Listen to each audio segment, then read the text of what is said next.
نہیں سمجھے؟ ارے پانی اور چیز ہے. دنیا سوڈے پیتی ہے، شربت پیتی ہے، جوس پیتے ہیں، طرح طرح کی چائے پیتے ہیں، دودھ پیتے ہیں، طرح طرح کے ملکوں کا پانی پیتے ہیں، سب جگہ ہر چیز پی ہوگی، ہزاروں مشروبات پیے ہوں گے، ہزاروں شربت پیے ہوں گے، ہزاروں قسم کے سکیش پیے ہوں گے، پر خدا کی قسم ابو بکر اور بلال اس جماعت کے جوان ہیں جنہوں نے حضور کی انگلیوں سے نکلا ہوا پانی پیا.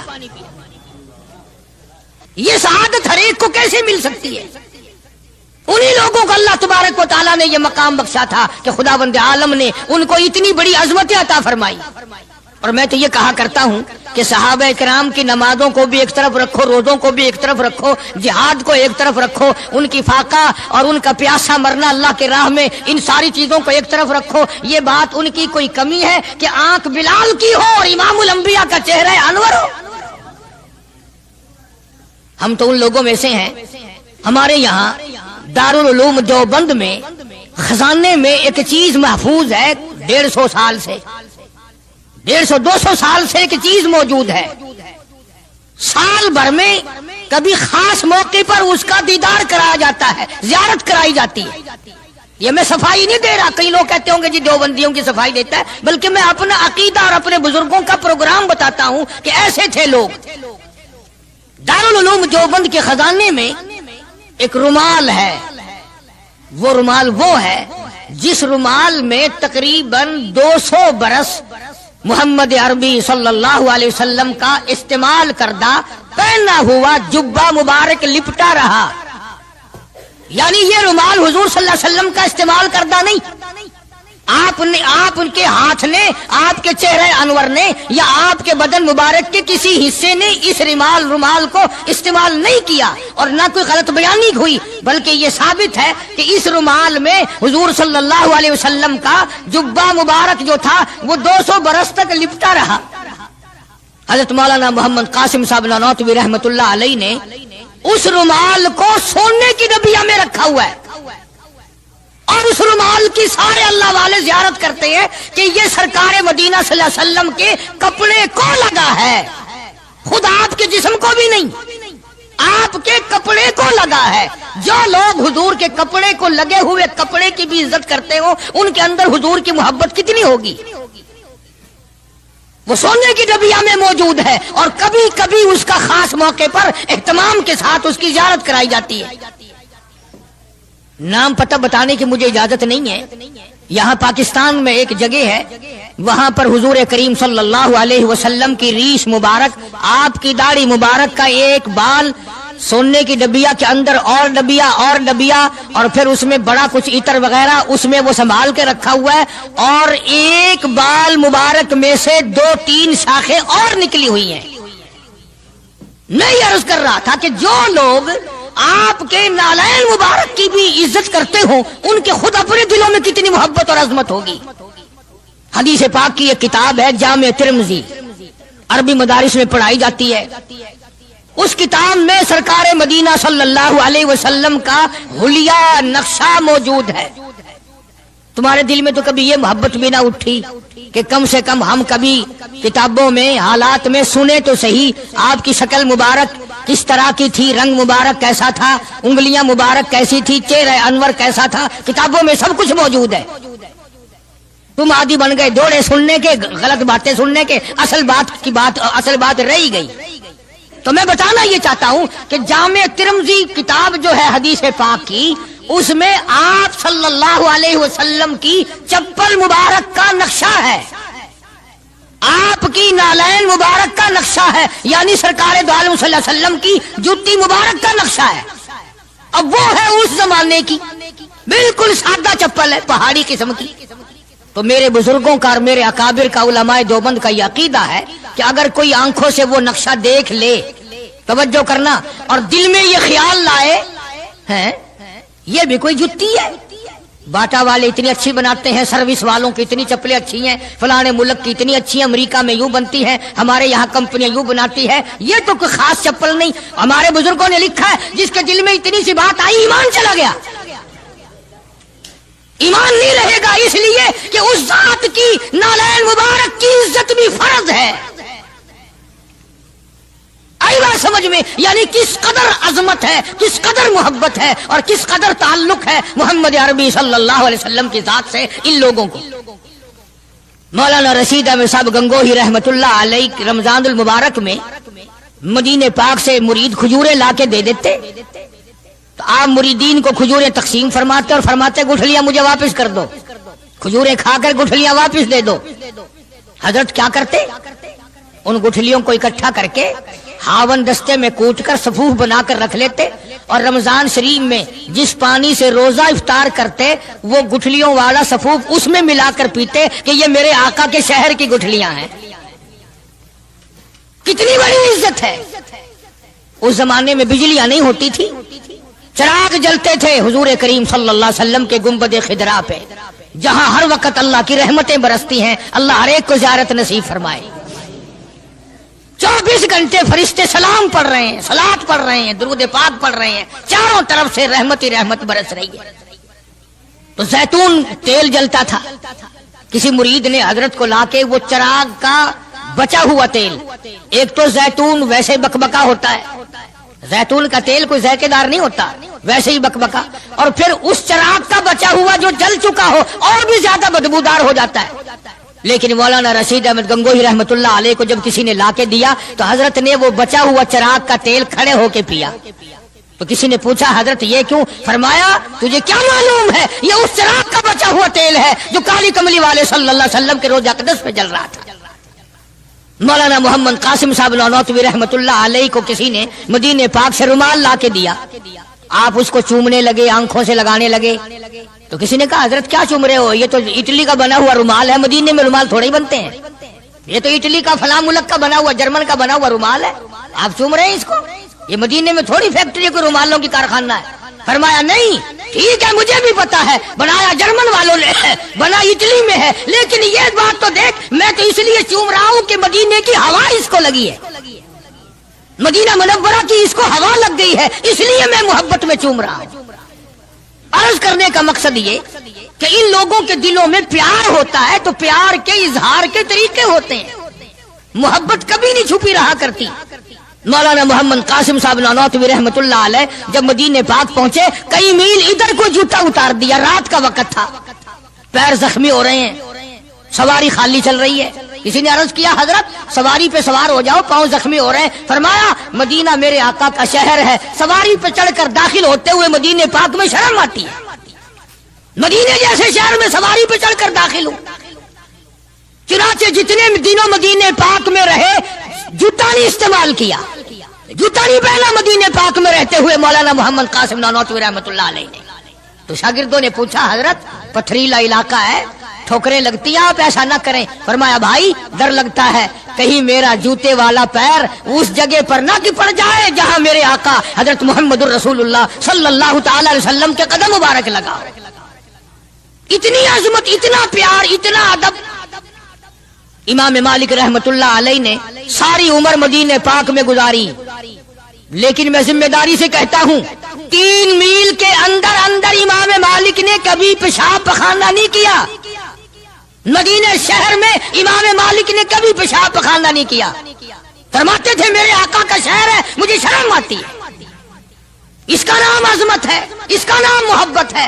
2 غزلیں گا لینا یا 2-4 شعر پڑھ لینا اور نہ نماز پڑھنا، نہ روزے رکھنا، نہ قرآن کی تلاوت کرنا، نہ درود شریف کا ورد کرنا اور نہ صحابہ کرام کا ذکر خیر کرنا، یہ محبت کا معیار تمہیں بتایا کس نے؟ تمہیں شکلوں سے پتہ نہیں چلتا کہ یہ حضور کریم صلی اللہ علیہ وسلم کا محبت کرنے والا یا نہیں کرنے والا؟ کیسے محبت کا معیار اپنا سکتے ہیں وہ لوگ، چرس پینے والے، فیم کھانے والے، بھنگ پینے والے، کتوں سے ہر وقت کھیلنے والے، وہ کبھی آقا دو عالم صلی اللہ علیہ وسلم کے خادم ہو ہی نہیں سکتے۔ مولانا محمد قاسم صاحب نانوتوی رحمت اللہ علیہ صحابہ صفہ کے چبوترے تک جاتے ہیں، سلام کے لیے جاتے ہیں، لیکن صحابہ کرام صفہ رضی اللہ تعالیٰ عنہم اجمعین کے چبوترے کے قریب سے رو کر واپس آ جاتے ہیں۔ شاگردوں نے پوچھا حضرت آگے کیوں نہیں تشریف لے جاتے؟ فرمایا بھائی گھبراہٹ ہوتی ہے، شہنشاہ کا دربار ہے، شہنشاہ کائنات کا دربار ہے، مجھے ڈر لگتا ہے آگے جاتے ہوئے، شرم آتی ہے۔ کئی دنوں کے بعد ماجہ شریف تک گئے، جالیوں کے قریب تک گئے، اور وہاں جا کر کے سلام عرض کیا تو مولانا محمد قاسم صاحب نانوتوی رحمت اللہ علیہ ہنستے ہوئے واپس تشریف لائے. کسی نے پوچھ لیا اللہ والے کئی دنوں سے تو دیکھا روتے ہوئے واپس آیا کرتے تھے, آج مسکراتے ہوئے آئے ہو؟ فرمایا الحمدللہ کام بن گیا, کام بن گیا. اس کسی نے پوچھ لیا کیا کام بن گیا؟ فرمانے لگے تمہیں کیا معلوم ہے میرے آقا کا مجھ پہ اتنا کرم تھا, میری آقا کا مجھ پہ اتنا کرم تھا, بھر دیا میرا دامن پھیلانے سے پہلے, میرے آقا کا مجھ پہ اتنا کرم تھا, نشہ رنگ لایا پلانے سے پہلے, اور بھر دیا میرا دامن پھیلانے سے پہلے, مجھے کالی کملی والے صلی اللہ علیہ وسلم نے دودھ پلا دیا, علم حدیث پلا دیا. عجب انداز کے لوگ ہیں, عشق ان جیسا.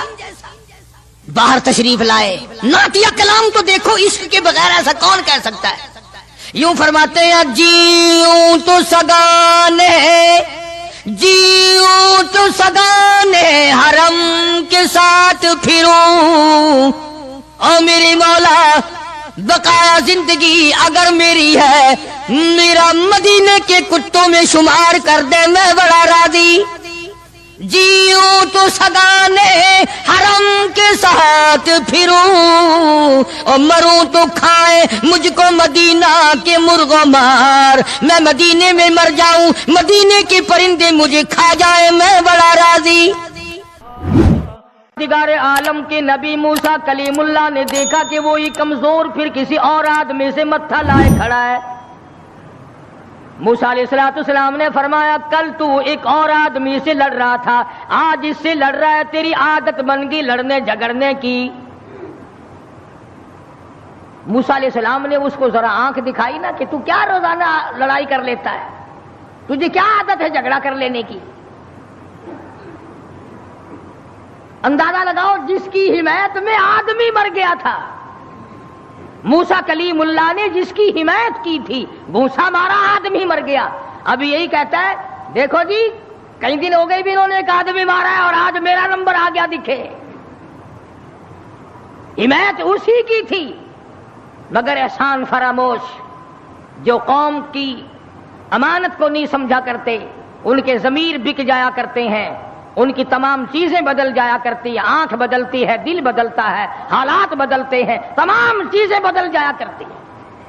اسی کو کہتا ہے کہ زمانہ گردش کرتا ہے, دن رات بدلتے رہتے ہیں, جذبات لمحات کے دامن میں چھپ کر جذبات بدلتے رہتے ہیں, حالات بدل جاتے ہیں.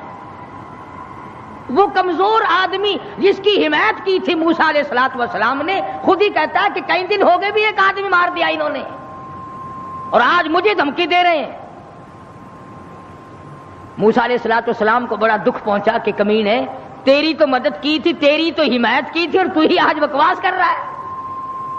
موسیٰ علیہ السلام وہاں سے چل نکلے, وطن ہی چھوڑ دیا کہ یہ دیش ہی رہنے کے قابل نہیں. جہاں کے بڑے بھی کمزور بھی بدماش ہو جائیں, وہ دیش وہ ملک رہنے کے قابل نہیں رہا کرتا.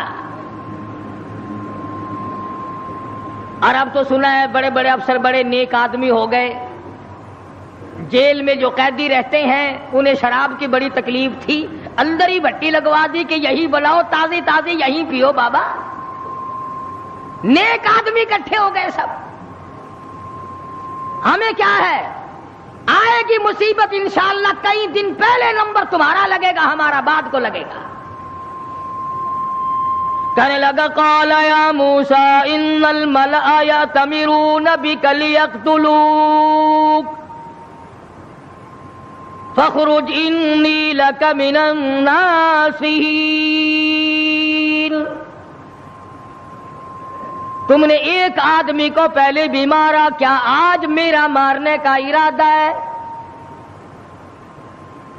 موسیٰ علیہ السلام گھبرا گئے، یہ ملک رہنے کے قابل نہیں، جہاں کا بادشاہ فرعون ظالم ہو اور جہاں کے کمزوروں کا یہ حال ہے، ان کی حمایت کرو تو وہ الٹی بکواس کرتے ہیں، ان کو سمجھاؤ، ان کو سیدھے راستے پہ لگاؤ تو وہ الٹے بھونکتے ہیں، یہ ملک رہنے کے قابل نہیں۔ وَلَمَّا تَوَجَّهَ تِلْقَاءَ مَدْيَنَ قَالَ عَسَىٰ رَبِّي أَن يَهْدِيَنِي سَوَاءَ السَّبِيلِ۔ موسیٰ علیہ السلام چل دیے مدین کی طرف، راستے سے واقف نہیں، حالات سے واقف نہیں، کبھی اس ملک میں گئے تک نہیں۔ اللہ جل شانہ کے دربار میں دامن پھیلا دیا۔ رب ذوالجلال کی قسم، نبی اپنے آپ کو خدا کا کتنا محتاج سمجھتا ہے، کلیم اللہ ہے، اللہ کا پیغمبر ہے، رسول ہے، پروردگار عالم کا نمائندہ ہے، لیکن راستہ چلتا ہوا بھی تم کسی آدمی سے پوچھو گے، مکان والے سے پوچھو گے، دکان والوں سے پوچھو گے، راہ گزر لوگوں سے پوچھو گے، کلیم اللہ کا حال دیکھو، ربی عسیٰ ان یہدینی سواء السبیل، اور میرے پروردگار جدھر کو میں چلا ہوں مجھے راستہ معلوم نہیں، تو ہی مجھے سیدھا راہ چلائے گا۔ حالانکہ تمہارے میرے ذہن میں یہ کبھی بات بھی نہ آئی ہوگی کہ راستہ بھی اللہ سے پوچھا کریں۔ ہمارا خیال تو یہ ہے کہ راستے کا اللہ کو کیا پتا، راستہ تو آنے جانے والے لوگ ہی جانتے ہیں نا۔ مگر یہاں فرمایا عسیٰ ربی ان یہدینی سواء السبیل، میرے پروردگار تیرے سوا مجھے راہ چلانے والا کوئی نہیں، راستہ بتانے والا کوئی نہیں، امن کا عافیت کا راہ تیرے سوا مجھے کون بتا سکتا ہے۔ وَلَمَّا وَرَدَ مَاءَ مَدْيَنَ وَجَدَ عَلَيْهِ أُمَّةً مِّنَ النَّاسِ يَسْقُونَ وَوَجَدَ مِن دُونِهُمْ امْرَأَتَيْنِ تَذُودَانِ قَالَ مَا خَطْبُكُمَا قَالَتَا لَا نَسْقِي حَتَّى يُصْدِرَ الرِّعَاءُ وَأَبُونَا شَيْخٌ کبیر۔ موسیٰ علیہ السلام مدین میں جا پہنچے، علاقے میں جا پہنچے، شعیب علیہ السلام کا زمانہ ہے، اللہ کے نبی ہیں، پیغمبر کے بھیجے، پیغمبر ہیں اللہ پاک کے بھیجے ہوئے۔ مدین کے علاقے میں موسیٰ علیہ السلام پہنچ گئے، راستہ خدا سے پوچھا، وہاں جا کے دیکھا ایک کنواں ہے، پانی پلا رہے ہیں جانوروں کو لوگ، دو لڑکیاں ہیں وہ اپنی بکریوں کو زبردستی روک کے کھڑی ہیں، بکریاں پانی پینے کے لیے کنویں کی طرف بڑھ رہی ہیں مگر وہ جانے نہیں دیتی۔ نبی چونکہ رحم دل ہوتا ہے اس لیے موسیٰ علیہ السلام یہ منظر دیکھ نہ سکے، آگے بڑھے اور ان لڑکیوں سے کہا کہ تم ان بکریوں کو، بے زبان جانوروں کو پانی کیوں نہیں پینے دیتی؟ یہ پانی کی طرف جا رہی ہیں، تم ان کو پانی پینے دو۔ وہ کہنے لگی آج ہمارا نمبر نہیں، آج ہماری باری نہیں، آج پانی پینے کی ہماری باری نہیں۔ انہوں نے کہا اچھا پانی پینے کی بھی باری ہوتی ہے کہ ہاں آج ان لوگوں کا نمبر ہے، ہمارا نمبر کل آئے گا، اور بکریاں پیاسی ہوں۔ موسیٰ علیہ السلام نے فرمایا بے زبان جانور اور وہ پیاسا ہو، نمبر کہے کا؟ بڑے قد و قامت کے مالک تھے موسیٰ علیہ السلام، ویسے بھی نبی اعضاء کے اعتبار سے، شکل کے، صورت کے اعتبار سے ہر نقص سے پاک ہوتا ہے، مبرہ اور منزہ ہوتا ہے۔ یہ تو ہم خوش قسمت لوگ ہیں کہ اس زمانے میں ایک آنکھ سے کانا بھی نبی آ جاتا ہے۔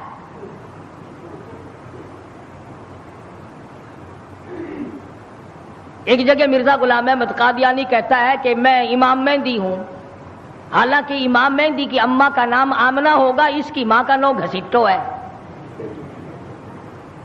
کسی طرح سے بھی صحیح نہیں۔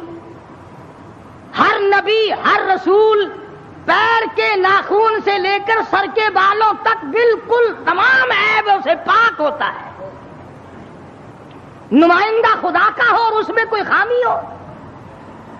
یہ تو ہو سکتا ہے کہ حکومت کے نمائندے ہوں، حکومت کے افسر ہوں اور وہ بیچ میں چوہے کی طرح کاٹتے رہے. خدا کا نمائندہ بالکل پاک اور منزہ اور مبرہ ہوتا ہے.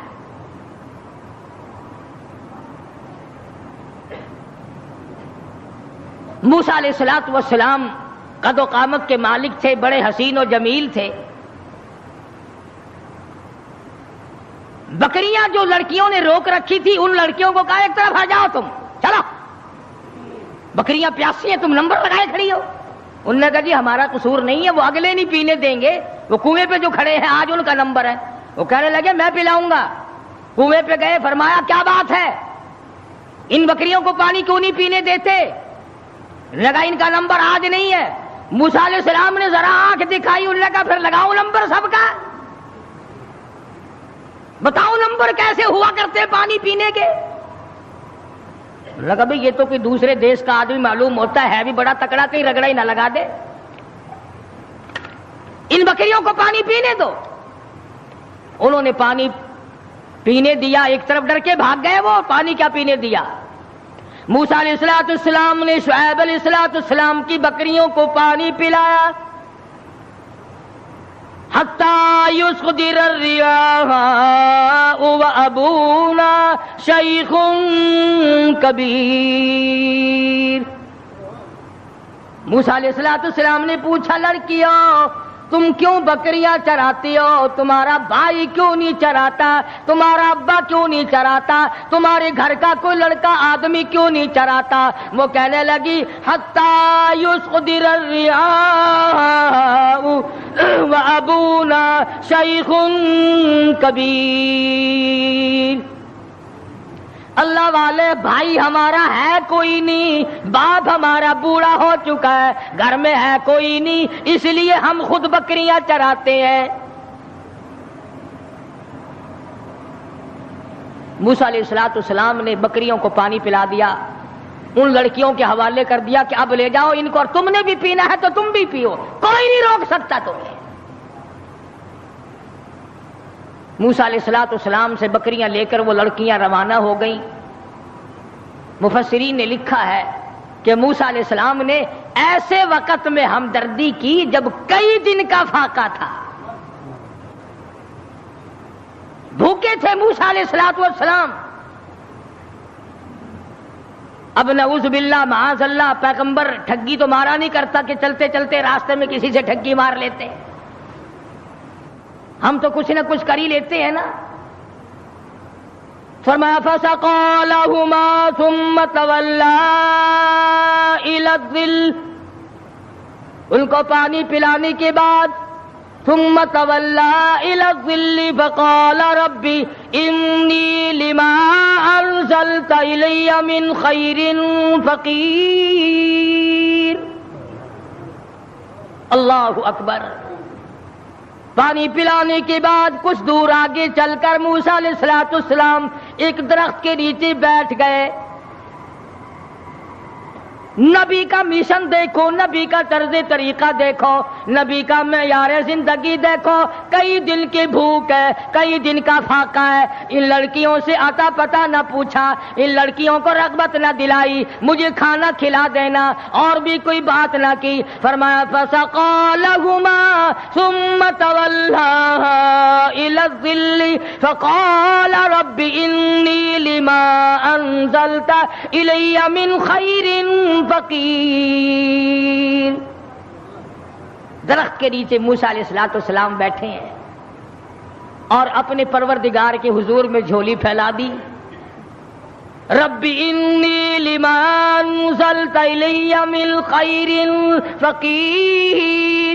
او میرے پروردگار تجھے معلوم ہے کئی دن کا فاقہ ہو گیا، کئی دن کی بھوک کاٹ بیٹھا ہوں، کئی دن سفر کرتے کرتے گزر گئے. اور میرے پروردگار تیرا نبی ہوں، تیرا بھیجا ہوا بندہ ہوں. رب انی لما انزلت الی من خیر فقیر.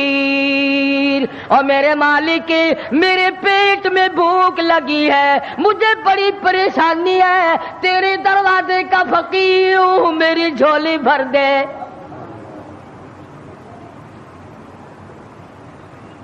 مالک کائنات، یہ پیٹ تیرا لگایا ہوا ہے، یہ بھوک بھی تیری پیدا کرتا ہے، میں کسی مکان والے کے پاس کیوں جاؤں، میں کسی رہائشی کے پاس کیوں جاؤں؟ وطن میرا نہیں، دیش میرا نہیں، علاقہ میرا نہیں، خاندان میرا نہیں، قبیلہ برادری میری نہیں، میرے تو تمام پیچھے رہ گئے، میں تو فرعون سے نجات پا کر کے آیا ہوں، اور میرے پروردگار ربی انی لما انزلت الی من خیر فقیر۔ اولو العزم پیغمبر ہے، موسیٰ علیہ السلام ہے، پیغمبر بننے والے ہیں، اللہ کا برگزیدہ بندہ ہے، لیکن کہتا الہی ربی انی لما انزلت الی من خیر فقیر، تیرے دروازے کا محتاج ہوں، تیرے دروازے کا بھکاری ہوں، بھیک مانگنے والا ہوں، میرا دامن بھر دے، میرا پیٹ بھر دے، مجھے کھانا کھلا دے۔ نبی سے مانگ، نبی اللہ سے مانگ رہا ہے، پردیس میں جا کر کے بھی لفظ فقیر موجود ہے۔ آج ہم نے بھی کبھی دعا مانگتے ہوئے کہا یا اللہ میں تیرے دروازے کا گداگر ہوں، میں فقیر ہوں، میں محتاج ہوں تیرے دروازے کا۔ ہمیں فقیر کہتے ہوئے اپنے آپ کو شرم آتی ہے۔ لو، خان ہو کر فقیر بنے، شیخ ہو کر فقیر بنو، چودھری ہو کر فقیر بنوں، محتاج بنوں خدا کا۔ پروردگار عالم نے جب سنا، دریائے کرم جوش میں آ گیا۔ سبحان اللہ، سبحان اللہ۔ فجاءته احداهما تمشي على استحياء قالت ان ابي يدعوك۔ اللہ میاں نے فرمایا موسیٰ علیہ السلام روٹیاں مانگ رہے ہو، کھانا مانگ رہے ہو؟ جی حضور۔ فرمایا کھانا کھانا نہیں، کھانا پکانے والی تجھے دے رہا ہوں، میں نے تیری شادی کا انتظام کر دیا۔ موسیٰ تم کہتے ہو میں پردیسی ہوں، یہاں میرا کوئی نہیں، موسیٰ تو میرا ہے، میں تیرا ہوں، تجھے تیسرے کی کیا ضرورت ہے؟ آپ وطن کو کیا کریں گے؟ آپ دیش کو کیا کریں گے؟ آپ کنبہ قبیلہ برادری کو کیا کریں گے؟ میں جو تیری ساتھ ہوں، جھولی تیری ہو، عطا میری ہو، مانگنے والا تو ہو، بھر دینے والا میں ہوں، تو مانگے روٹی، میں تیرا گھر آباد کر دوں۔ فجاءته احداهما تمشي على استحياء قالت ان ابي يدعوك ليجزيك اجر ما سقيت لنا۔ ان دونوں لڑکیوں میں سے ایک آئی، اللہ کی ذات عالم الغیب ہے، بے نیاز ہے، قرآن کریم میں اس بات کو نقل کیا۔ اللہ میاں جانتا تھا کہ آخری قیامت کا نزدیک وقت ہوگا تو لوگ بڑی اعتراض کیا کریں، تو یہیں سے پکڑ لیتے کہ دیکھو جی نبی کی بیٹی بھی تو بکریاں چرایا کرتی تھی، ہم اگر بے پرد پھر لیں تو کیا ہے؟ ایک تو ہر نبی کی شریعت میں فرق ہوتا ہے، دوسرے وہ زمانہ معلوم نہیں آپ کو کیسا تھا۔ آج کل کا زمانہ ہو اور عورتیں آزاد پھریں اور پھر وہ ایمان کے ساتھ قائم دائم رہیں، یہ بڑا مشکل مسئلہ ہے۔ حضرت عاتقہ رضی اللہ تعالی عنہا فاروق اعظم کی گھر والی ہے، ان کو فاروق اعظم نے کہا کہ اب تم مسجد میں نہ جایا کرو نماز پڑھنے کے لیے۔ حضور اکرم سب کہہ دو صلی اللہ علیہ وسلم کے زمانے میں عورتیں ہر نماز میں مسجد میں آیا کرتی تھی۔ چنانچہ عائشہ صدیقہ رضی اللہ تعالی عنہا خود فرماتی ہے حضور کے وصال کے بعد کہ اگر آج حضور حیات ہوتے تو عورتوں کو مسجد سے منع کر دیتے۔ فرق کے صدیق اکبر کا زمانہ ہے، فاروق اعظم کا زمانہ ہے۔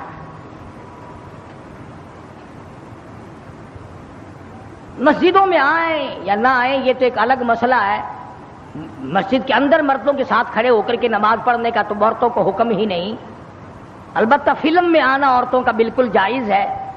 3 حصے عورتیں ہوتی ہیں فلم میں۔ اب یہ بات آپ سوچیں، ان کے خامند نہیں ہے، باپ نہیں ہے، بھائی نہیں ہے، اتنی آزادی ملی تو کیسے ملی اور کہاں سے ملی؟ کیوں ان کے دماغ اس قدر خراب کر دیے گئے؟ سیدھی سی بات ہے، ماں باپ حرام خور ہو گئے، بھاڑا کھاتے ہیں لوگ، کس کو پتا نہیں کہ یہ چال چلن اس طریقے سے کیوں چلا جا رہا ہے، ہر آدمی کو پتہ لگ جاتا ہے۔ حدیث پاک میں آتا فرمایا مدنی کریم صلی اللہ تعالی علیہ وسلم نے زمین کی جس ٹکڑے پہ بدکاری ہوتی ہے، بدماشی ہوتی ہے، 40 میل ادھر 40 میل ادھر 40 میل ادھر 40 میل ادھر، چاروں طرف خدا کی لعنت برستی ہے۔ ارشاد فرمایا مدنی کریم صلی اللہ تعالی علیہ وسلم نے زمین کے جس ٹکڑے پہ زنا اور بدکاری ہوتی ہو، 40 گز اس طرف 40 گز اس طرف 40 گز اس طرف، ہر طرف 40 گز، 40 دن تک خدا کی پھٹکار برستی ہے۔ نسلیں بگڑ جاتی ہیں۔ اسی لیے قرآن کریم نے پردے کا حکم دیا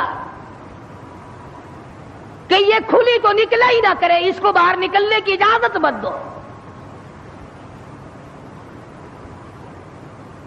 ترقی یافتہ دور ہے، وہ کہتے ہیں کہ صاحب یہ بھی ایک حق ہے کہ ان کو قید کر کے نہیں رکھنا چاہیے، ان کو بھی آزادی دو کہ تم بھی گھومے پھرا کرو۔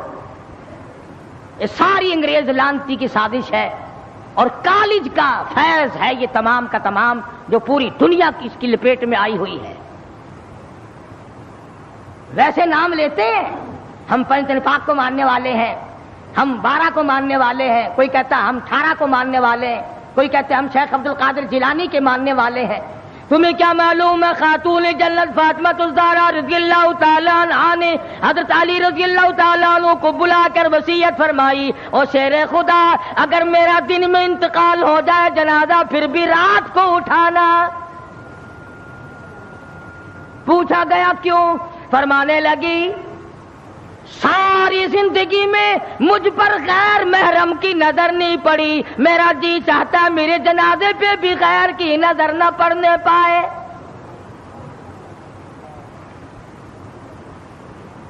بکرے کی ایک کھال ہے، اسی میں علی مرتضیٰ کا اونٹ گھاس کھاتا ہے، رات کو فاطمہ اور علی کا وہی بستر ہے۔ گزر یوں ہوئی اور آخری وقت میں یوں وصیتیں ہو رہی ہیں۔ تم تو کسی کو بھی نہیں مانتے، نہ 5 کو، نہ 12 کو، نہ 18 کو، نہ سلسلے چشتیہ کو، نہ قادریہ کو، شیطان کو مانتے ہیں۔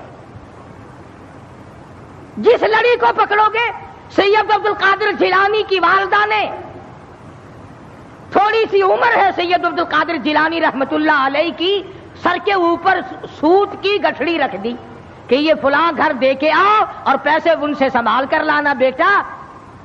بیٹے نے کہا اماں مجھے جو اتنا سمجھا رہی ہو کہ یوں جانا اور یوں آنا، یوں جانا، خود کیوں نہیں چلی جاتی؟ کون سا سفر ہے؟ تو کہنے لگی بیٹا تجھے کیا معلوم ہے، میرے تیرے نبی نے مجھے باہر نکلنے سے منع کر دیا۔ 65 سال کی بوڑھی عورت باہر نکلنے سے کہتی ہے مجھے میرے اللہ نے منع کر رکھا ہے۔ ارے 65 سال کی بوڑھی جب گھر سے باہر نہیں نکلتی تھی اور پھر دیکھا پھر گود سے عبد القادر جیلانی پیدا ہوا۔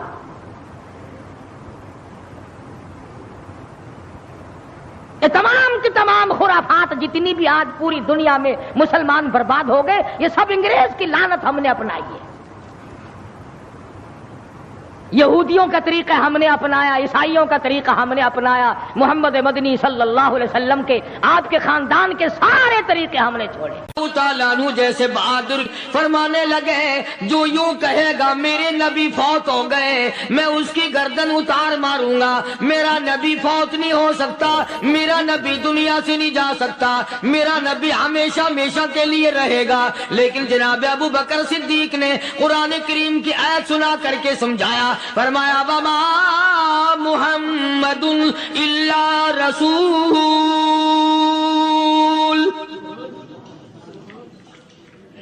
قد خلت من قبلہ الرسل۔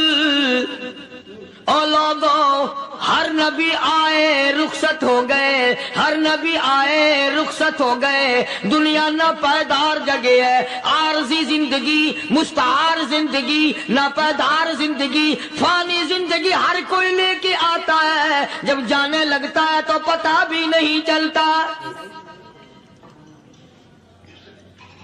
اس لیے مجذوب کہتا کہ سونے چاندی کی چمک بس دیکھنے کی بات ہے، سونے چاندی کی چمک بس دیکھنے کی بات ہے، اور 4 دن کی چاندنی پھر اندھیری رات ہے، قبر میں ہمیشہ اندھیرا رہے گا۔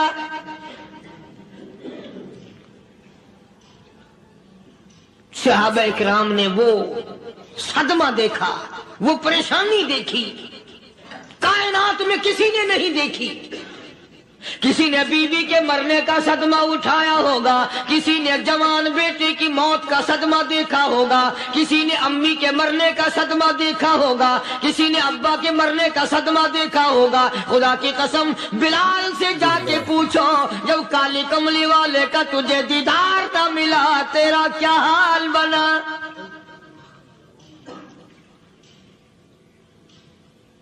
صحابہ اکرام نے وہ عشق نبھایا، کمال کر دیا۔ بڑے سے بڑی مصیبت آئی، اسلام کا سودا نہیں، ایمان کا سودا نہیں، دنیا کی طرف آئے ہی نہیں۔ کون ان حضرات کا مقابلہ کرے گا؟ کئی لوگ کہہ دیتے ہیں جی صحابہ انسان تھے، ان سے بھی غلطی ہو، میں ٹھیک ہے، میں کہتا ہوں تھے تو انسان، پر یہ دیکھو شاگرد کس کے ہیں۔ صحابہ ہیں تو انسان، پر یہ اندازہ لگاؤ مرید کس کے ہیں۔ صحابہ ہیں تو انسان، پر یہ سوچو کہ یہ مقتدی کس کے ہیں۔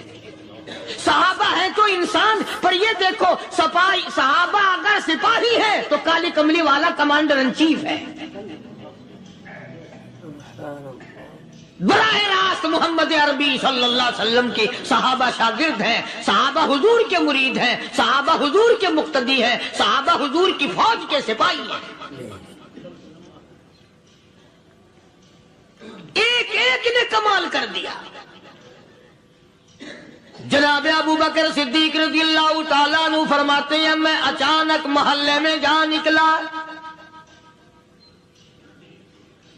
ابو بکر کہتا میری یہ عادت تھی، شروع پہ جو اسلام آیا مکے میں، چودھری مارتے ہیں، رئیس مارتے ہیں، سردار مارتے ہیں، کمزوروں کو مارتے ہیں۔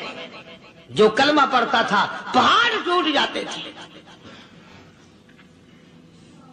پیر پکڑ کر مکی کی گلیوں میں گھسیٹا جاتا تھا، چمڑا ادھر جاتا تھا۔ آج یہ بات کہنا بڑا آسان ہے، تبلیغی ساتھی سفر کرتے ہیں، تکلیف اٹھاتے ہیں، اگر جی جاؤ کافروں کو کلمہ سکھا کے آؤ، اور کلمہ تو تیرے پلے نہیں تو کافروں کو تو پھر پہنچائیں گے نا۔ 80 سال کی عمر ہے، کلمہ صحیح نہیں آتا،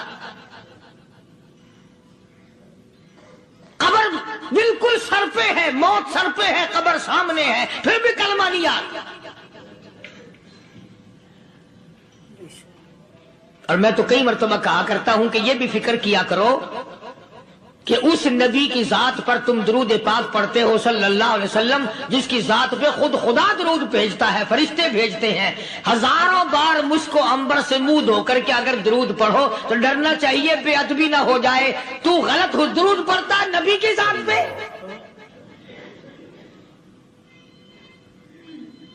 اور اس کو صحیح کرنے کا فکر نہیں رکھتا۔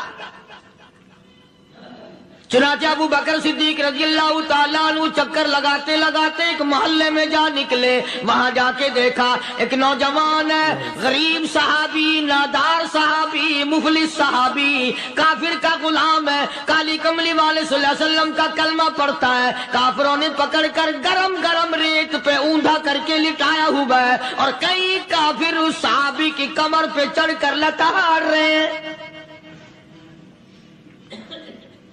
اس کی کمر پہ چڑھے ہوئے ہیں.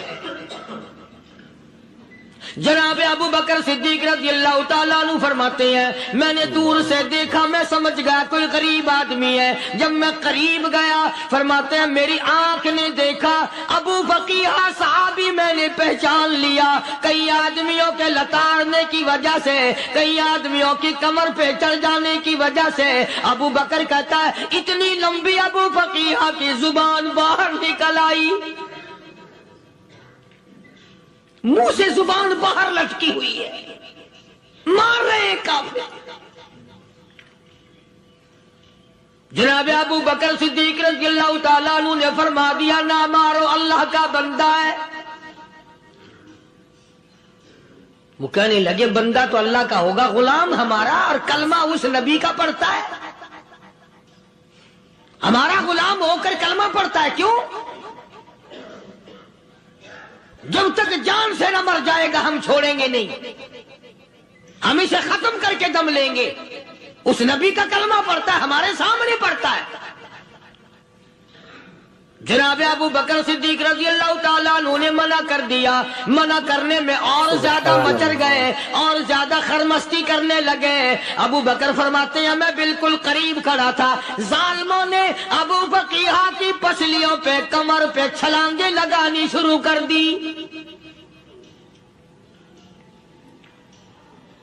جناب صدیق اکبر رضی اللہ تعالیٰ عنہ فرماتے ہیں میں بالکل قریب کھڑا تھا جب انہوں نے چھلانگیں لگائیں صحابی بے نوا اور مفلس غریب صحابی کی کمر پہ. اچانک میرے کانوں میں کڑاک کڑاک کر کے پسلیاں ٹوٹنے کی آواز آنے لگی.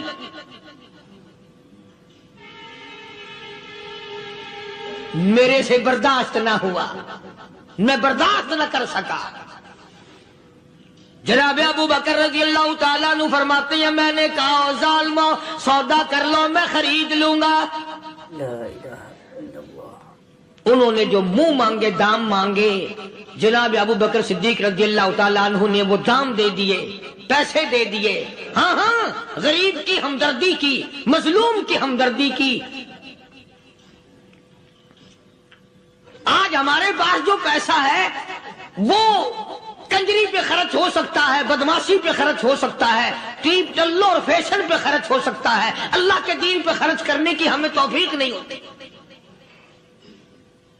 سارے سال کی کمائی کا حساب لگائیں کہ ہم نے کتنا اپنے بیوی بچوں پہ خرچ کیا، کتنا اللہ اور اس کے رسول اور اللہ کے قرآن پہ خرچ کیا. 100-2% بھی نہیں بنتا. جناب ابو بکر رضی اللہ تعالیٰ عنہ نے ابو فقیہ رضی اللہ تعالیٰ عنہ کو خرید لیا، کافروں کے نیچے سے نکال لیا، کپڑے جھاڑے، زخموں پہ مرہم پٹی کی. ابو بکر دوڑے دوڑے پانی کا پیالہ لے آئے اور فرمانے لگے ابو فقیہ تجھے بڑی مار پڑی ہے، بڑی تکلیف پہنچی ہے، میں نے تیری زبان باہر لٹکی ہوئی دیکھی، نکلی ہوئی دیکھی، خشکی آ گئی ہوگی، زبان پہ کانٹے جم گئے ہوں گے، تھوڑا سا پانی پی لے.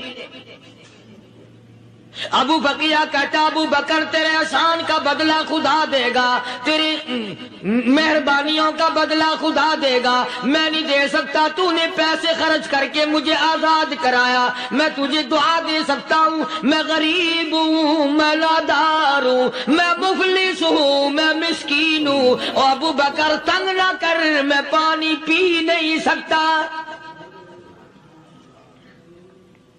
کیا بات ہے، کیوں پانی نہیں پی سکتا؟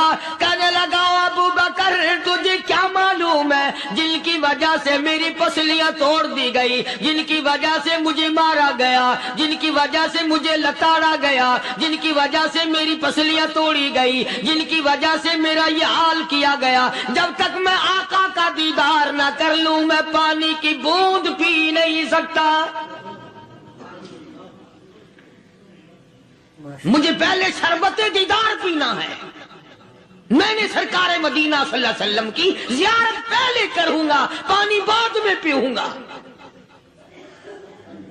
او ابو بقیہ، تجھے تو بڑی سخت مار پڑی ہے، تجھے تو بڑی تکلیف پہنچائی گئی ہے، میں تجھے حضور کے دربار میں لے کے چلوں گا، تو پانی تو پی لے. کہتا کوئی مجنوں بتاتا ہے، کوئی کہتا ہے دیوانہ، کوئی مجنوں بتاتا ہے، کوئی کہتا ہے دیوانہ.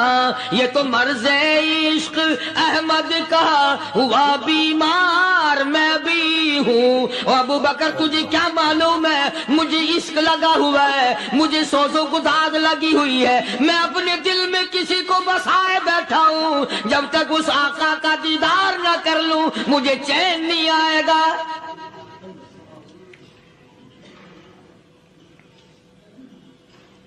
ہمیں عورتوں سے محبت ہے، ہمیں اولاد سے محبت ہے، ہمیں کوٹھی بنگلے سے پیار ہے، ہمیں روپے سے پیار ہے، ہمیں بڑی جاہ و حشم سے پیار ہے. اور خدا اور اس کے رسول سے پیار کرنے والے لوگ مدینے کے قبرستان میں سو گئے. قرآن سے پیار کرنے والے لوگ، حضور کے درباری لوگ وہیں سو گئے.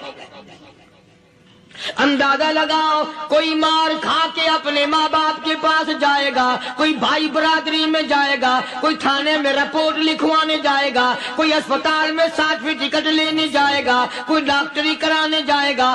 ابو فقیہ تم کتنے خوش نصیب ہو، امام الانبیاء کے دربار میں چلے ہو.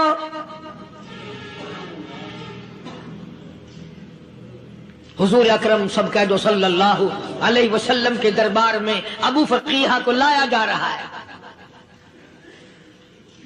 علماء نے لکھا ہے کہ جب ابو فقیہ حضرت کے دربار میں پہنچے تو خبر تو پہلے تھی نا کہ بڑی مار پڑی ہے. رحمت کائنات نے اٹھ کر سینے سے لگا لیا. تشریف فرما ہوئے، فرمایا ابو فقیہ جی حضور، میں نے سنا ہے تو نے پانی نہیں پیا، اتنی مار پڑی تیری پسلیاں توڑ دی گئی، تیری کمر پہ چھلانگیں لگائی گئی، تجھے گرم گرم لیٹ پہ لٹایا گیا، تیری زبان باہر نکل آئی، اور میں نے سنا ہے تو نے پانی نہیں پیا. کہتا ہے آقا ہاں نہیں پیا. فرمایا کیوں نہیں پیا؟ کہتا ہے آقا میں اس وقت پانی پیتا، میرے منہ میں صرف پانی جاتا، اب پیوں گا ہاتھ تیرا ہوگا، منہ میرا ہوگا، پانی میرے منہ میں جائے گا، مجھے حوض کوثر کا مزہ یہی آ جائے گا، مجھے لطف آئے گا محمد عربی صلی اللہ علیہ وسلم کے ہاتھ سے پانی پینے کا. علماء نے لکھا ہے کہ حضرت نے جب اپنے رحمت والے ہاتھ سے ہاں وہ انگلی چاند کو اشارہ کیا، جگر پھنس کر ٹکڑے ہو گئے. وہ انگلی اشارہ کیا، سورج واپس ہو گیا. وہ انگلی درخت اپنی جڑیں چھوڑ کر پیغمبر کے قدموں میں آ گئے. وہ انگلی جن میں کنکر پہاڑ کے لیے تو کلمہ پڑھنا شروع کر دیا. وہ انگلی اونٹ کی طرف کی تو بول پڑا. وہ انگلی چڑیا سامنے آئی تو انہوں نے شکایت کر دی. وہ انگلی جن کو دیکھ کر کے بیت اللہ پھر گیا.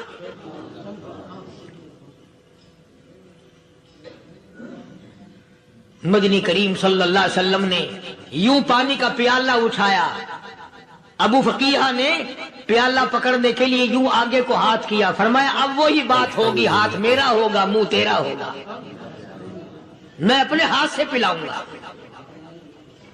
ابو فقیہ کو پانی پلا دیا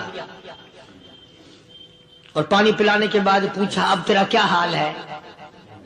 اب حال کیا ہے؟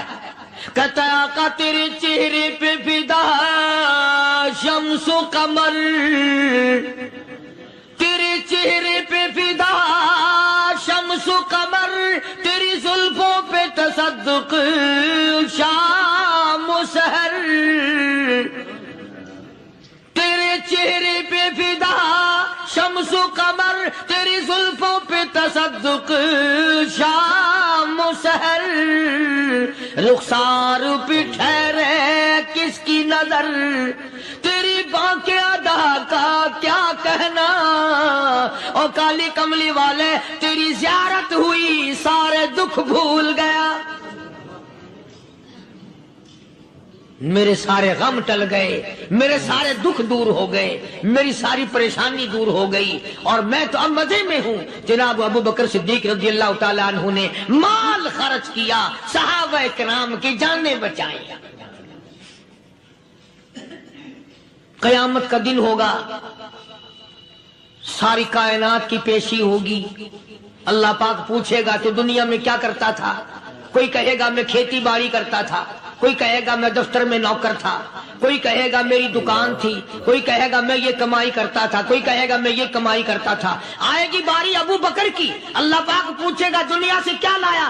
ابو فقیہ، حضرت بلال، حضرت نادیہ، حضرت زنیرہ اور کتنے صحابہ کرام کی جماعت کو پکڑ کر اللہ کے عدالت میں کھڑا کر کے ابو بکر کہے گا الہی صدیق کی کمائی تیرے سامنے موجود ہے۔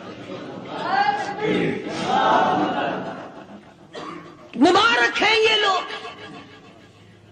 کہ ان حضرات نے محض اللہ اور اس کے رسول کریم صلی اللہ علیہ وسلم کو راضی کرنے کے لیے اپنا سب کچھ قربان کر دیا،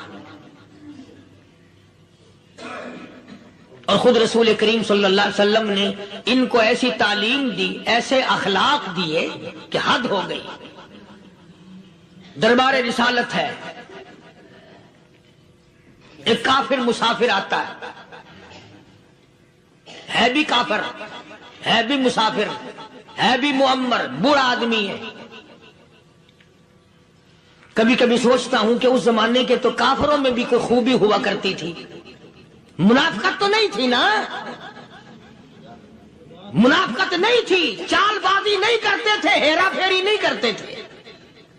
سبحان وہ بوڑھا مسافر کافر سرکار دو عالم صلی اللہ علیہ وسلم کے دربار میں آیا، آ کے کہنے لگا نبی اللہ میں بوڑھا ہوں، مسافر ہوں بھی تیرا اور تیرے خدا کا منکر، پر میں سوال کرتا ہوں کوئی سواری دو، میرا گھر بڑا دور ہے، میں اس پر سوار ہو کر اپنے گھر پہنچ جاؤں۔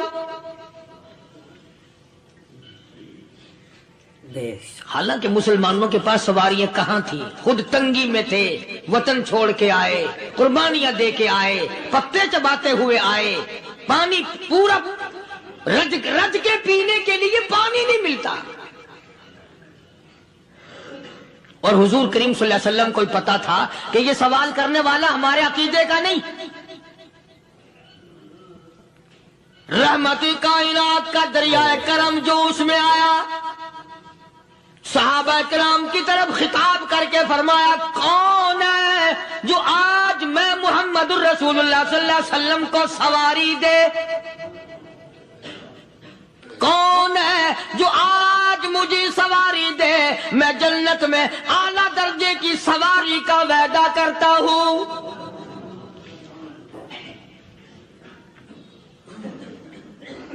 حضرت عبادہ بن ثابت رضی اللہ تعالیٰ عنہ صحابے اٹھے اور اپنی ڈاچی، اپنی اونٹنی حضور کے ہاتھ میں پکڑا دی، اور حضور نے اس مسافر کو دے دی کہ لے بھائی سواری تجھے مل گئی۔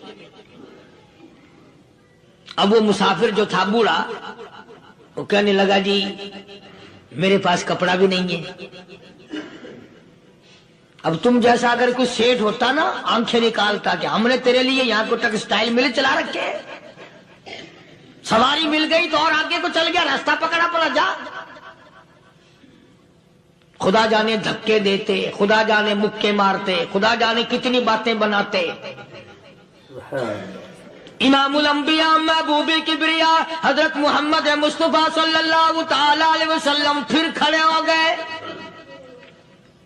صحابہ کرام کو خطاب کر کے فرمایا کون ہے جو آج مجھے کپڑا دے، کل میں جنت میں اعلیٰ درجے کی پوشاک اور لباس جوڑوں کا وعدہ کرتا ہوں۔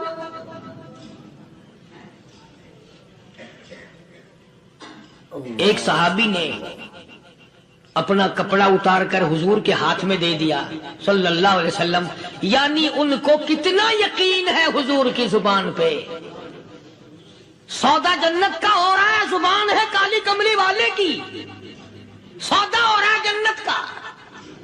اور آج تمہیں سارا قرآن سنا دو، وہ سنانے والے کا بھی ڈلا تھے، سننے والے مولوی کہتے رہتے ہیں یار کوئی بات نہیں، جنت کس نے دیکھی ہے؟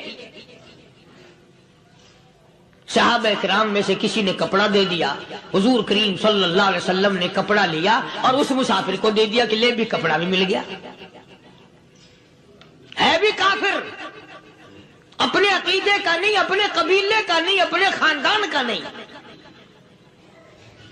اب وہ کہنے لگا کہ نبی اللہ مجھے بھوک بھی لگی ہے، میں نے روٹی بھی کھانی ہے۔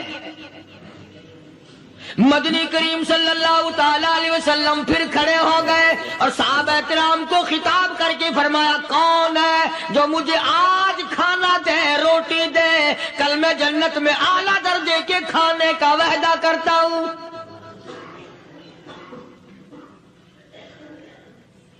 اس سوال کا جواب پورے مجمع میں سے نہ ملا۔ یوں لکھا علماء نے 300 صحابہ کا مجمع بیٹھا ہوا تھا۔ فاقہ ہو 300 صحابہ کا بھی فاقہ، کالی کملی والے کا بھی فاقہ، 3 دن سے کچھ نہیں کھایا، کچھ نہیں ملا، کوئی جواب نہ ملا، صحابہ کرام کی جماعت خاموش رہ گئی۔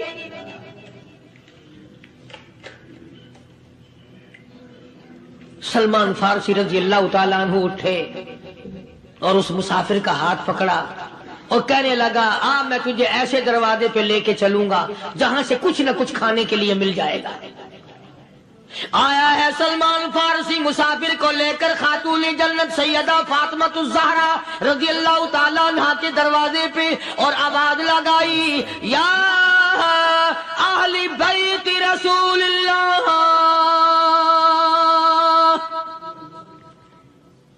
انطعموا فی سبیل اللہ۔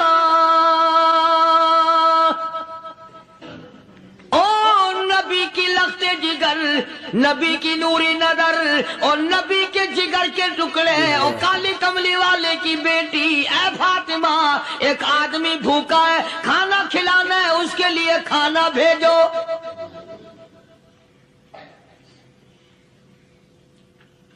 اندر سے آواز آتی ہے اور رونے کیسی آواز میں جواب ملا۔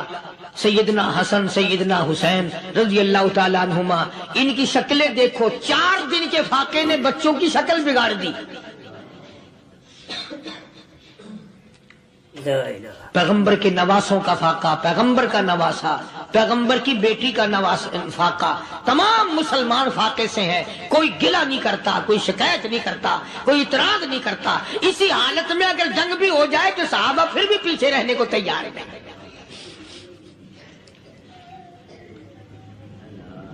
جب اندر سے یہ جواب ملا کہ تمہارا تو 3 دن کا فاقہ ہے، فاطمہ کہتی ہے میرا اور میرے بچوں کا 4 دن کا فاقہ ہے، تو سلمان فارسی اس مسافر کو لے کے واپس ہونے لگا۔ اندر سے آواز آتی ہے خالی نہ جاؤ، میرے سر کی چادر لے جاؤ، یہ لے جا کر یہودی کے پاس گروی رکھ دو، گلا رکھ دو، غلہ لے آؤ، میں پیس پکا کے کھلا کے بھیجوں گی۔